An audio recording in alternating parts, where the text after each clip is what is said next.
Hey, this is Wiley with AI Peak Biz. For the last 3 weeks or so, going on 4 weeks, I guess, I've been doing daily devotionals with my wife and my son via text message. And these things have been so good. I just thought, what the heck, man? I'm just gonna share them with you. So, day one, these are I'm gonna have 365 of these. It's gonna be a year of this. So, I hope you enjoy the ride. So, day one, God is creator.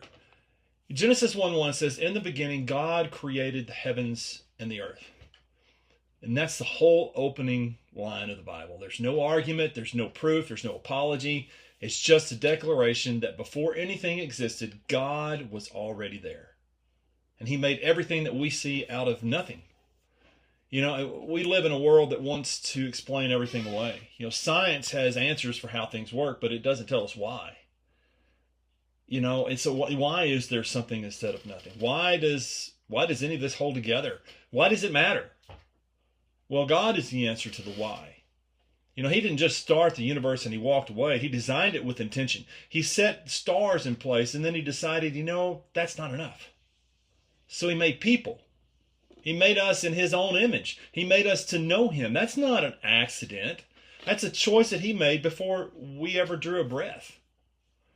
So when our lives feel like it's falling apart, it helps me to remember that God holds it all together.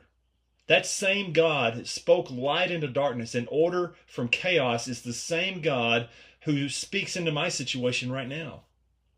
He hasn't lost the ability to create something out of nothing. He hasn't forgotten how to bring order to what looks like chaos. We didn't come from anywhere. We didn't come from nowhere, rather. We were made on purpose by a God who does not make mistakes. So what is it in my life right now that I need to remember that God creates order out of chaos? Hope that helps. Stay blessed by the best. We'll talk soon.